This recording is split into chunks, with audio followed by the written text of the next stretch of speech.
మేమే కొత్తమంది నేరం లేదేమనే కదా మీ ఉద్దేశం? ఈ యూదులకు అప్పగింపబడకుండా నా సైనికులు పోరాడివారు లేదు, ఇతనిలో ఏ దోషము లేదు. ఉంది. ఎంతైనా మరోవైపు సాధుశీలి అమాయకుడైన యేసు పాస్కా పండుగ రోజున ఒక ఖైదీని విడిచిపెట్టే సాంప్రదాయం మనకుంది. కాబట్టి వీళ్ళిద్దరిలో ఎవరిని విడిచిపెట్టాలో మీరే నిర్ణయించండి.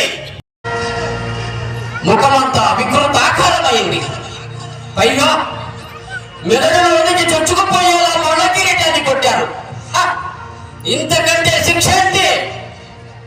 ఇంతటి ఆదివారం ఇతన్ని హోసన్నాయని విశ్వకర్తగా కీర్తించారు. మరి ఈ రోజు మీ నాలుగుల చిలుపై కొట్టించబడుతున్నారు.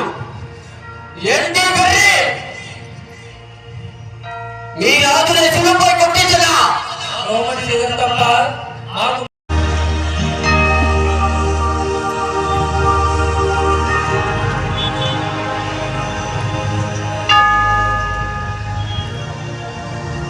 మొదటి స్థలము పిలాతు యేసు ప్రభువుకు మరణదండన విధించుట.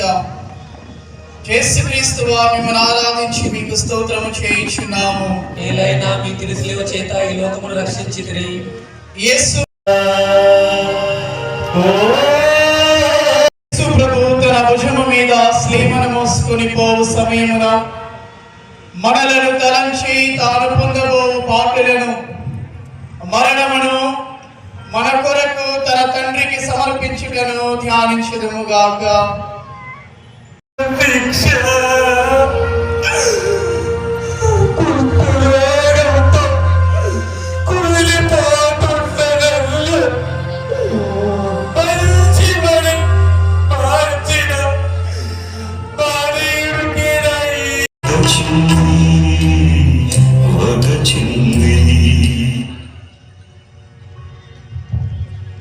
మూడవ స్థలము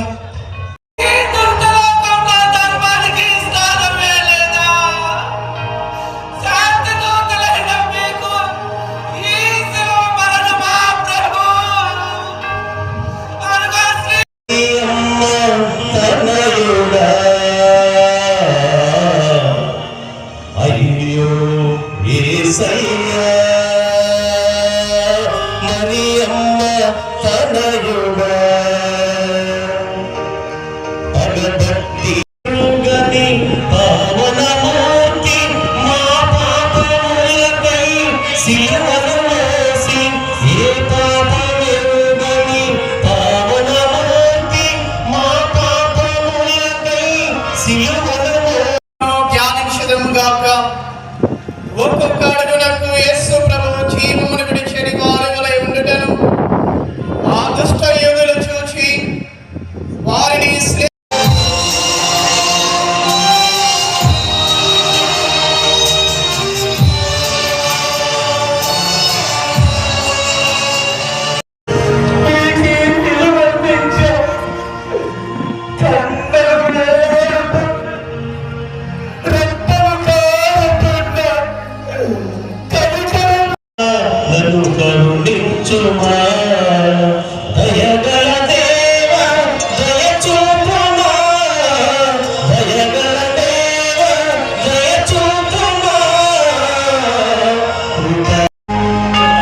నా రక్షకుడైన యేసువా శిక్షకు బలియాయే ప్రభు, సిలువల శిక్షకు బలియాయే ప్రభు.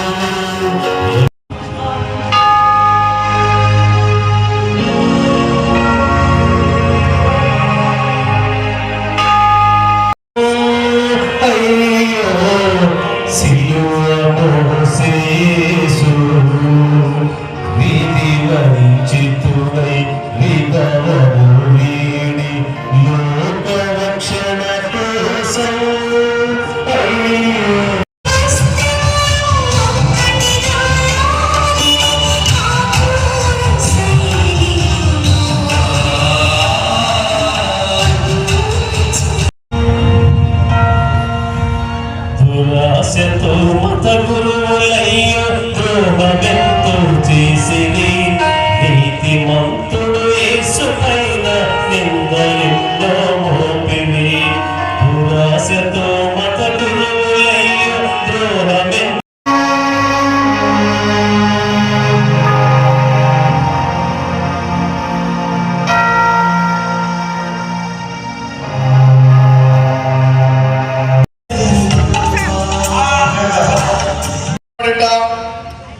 యేసుక్రీస్తువా మిమ్మల్ని ఆరాధించి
యేసు ప్రభుని శరీరమును శిలువ నుండి దించి దుఃఖముతో నిండిన తమ తల్లి చేతుల్లో ఉంచుట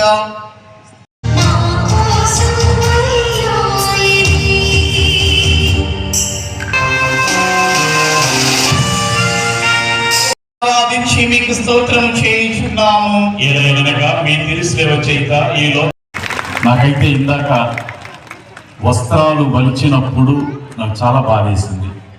ఎందుకంటే రాజేష్